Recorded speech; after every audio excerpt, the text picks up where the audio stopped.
Цялата идея на Таро, понеже и двете нали, се занимаваме, цялата идея на Таро е, че всъщност много хора го използват като инструмент за гадание, а то не е. Таро всъщност ти хваща енергиите на момента, в който се намираш, и в зависимост от това, нали, от конкретната подредба, която се получава.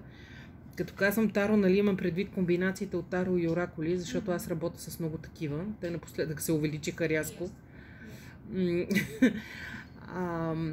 Всъщност те улавят енергията на момента, на това какво се случва тук и сега и как да действаме спрямо тази ситуация.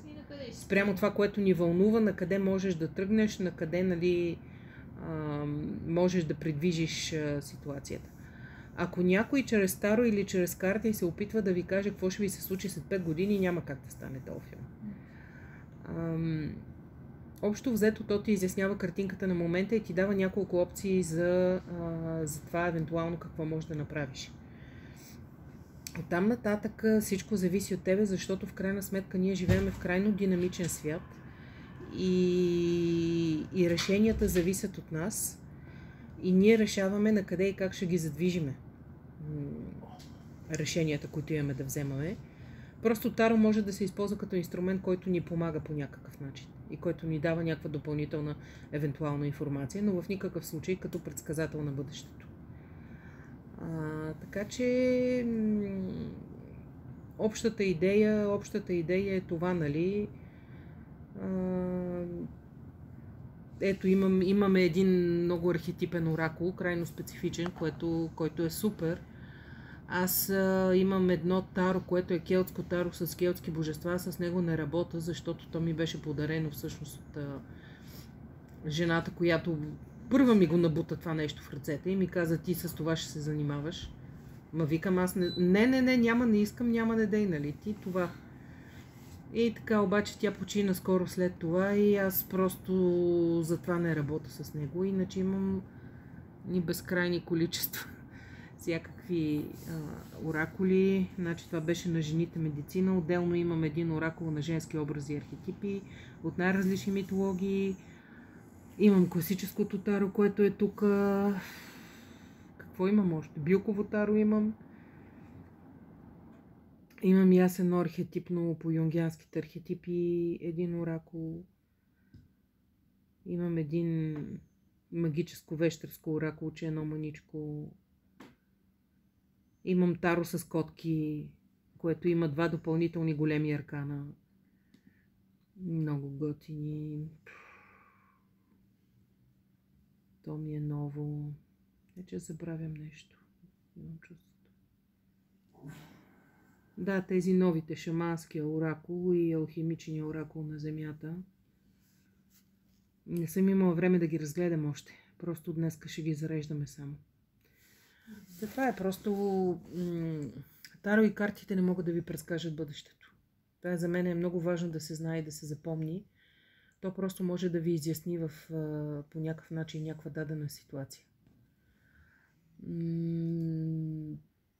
Въпроси конкретни, ако някъде ви се наложи да задавате, ги задавате като отворени въпроси, т.е. отговора да не е само да или не. Въпреки че реално всякакви въпроси могат да се зададат и просто се получават изключително интересни отговори, когато въпросът не е зададен, нали, според това как е най-добре да се зададе въпрос на Таро, просто се получават много интересни отговори. Няма добра и лоша карта. Има подредби. Има начина, по който са изтеглени, има начина, по който са обърнати картите. Няма нещо, което да е изцяло добро или изцяло лошо. Има едни много страшни карти в Таро, като например смъртта, която всъщност е смърт на старото и новото начало. Има кулата, която всъщност ти показва това какво имаш да разрушиш, за да можеш да го изградиш отново върху по-стабилна основа. Но като я видиш картата, тя е една много страшна, с едни грамотевици удрят една кула, едни хора полуподпалени се разпадат надолу и така. Има една карта, която е дявола, който всъщност е изкушението или това, което Това, което ни държи в плен. А ние може да не го осъзнаваме. И когато излезат в определена подредба по определен начин, картите те означават определени неща. Просто трудно е да се говори, нали, комплексно за това, защото са много, много индивидуални нещата, но най-важното за мен е, че просто трябва да се знае, че Таро не може да предсказва бъдещето, което много разочарова изключително много хора. Но не е това идеята. И дори когато е непознат човек срещу мене, примерно, или срещу Маро, когато човек е достатъчно отворен и открит да получи посланието, което има да получава, то винаги идва. Защото когато насреща тия човек, който не е отворен да слуша каквото има да чуе, си личи. Защото първо, че ние живеем в много динамичен свят и второ, че в крайна сметка бъдещето и това, което ни се случва, зависи от решенията, които взимаме. Аз днеска мога да съм решила още нещо, обаче утре нещо да се случи, да има някакво обстоятелство и това да ми промени решението, нали, в смисъл... Абсолютно, и много зависи, ако питаш, особено, това съм го забелязала, ако питаш нещо свързано с други хора, как те може да ти отговорят така, примерно да ти дадат някакъв вариант, който е добър за тебе. Ама дали другите хора ще са съгласни, винаги някой ще измисли нещо друго, което да прави, примерно. Особено ако питаш нещо от сорта на това събитие, нали ще протече или еди как си.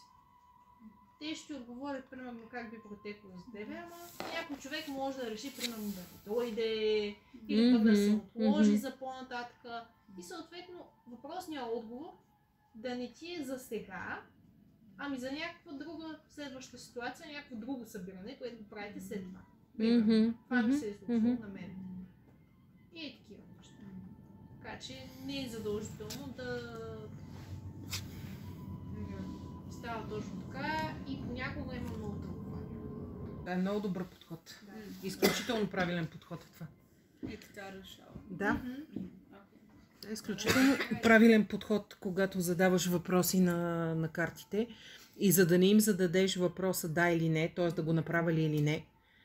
Т.е. много добро, чисто интуитивно, много добре постъпваш. Т.е. за да не ги питаш да или не, какво ще стане ако го направи, какво ще стане ако не го направи.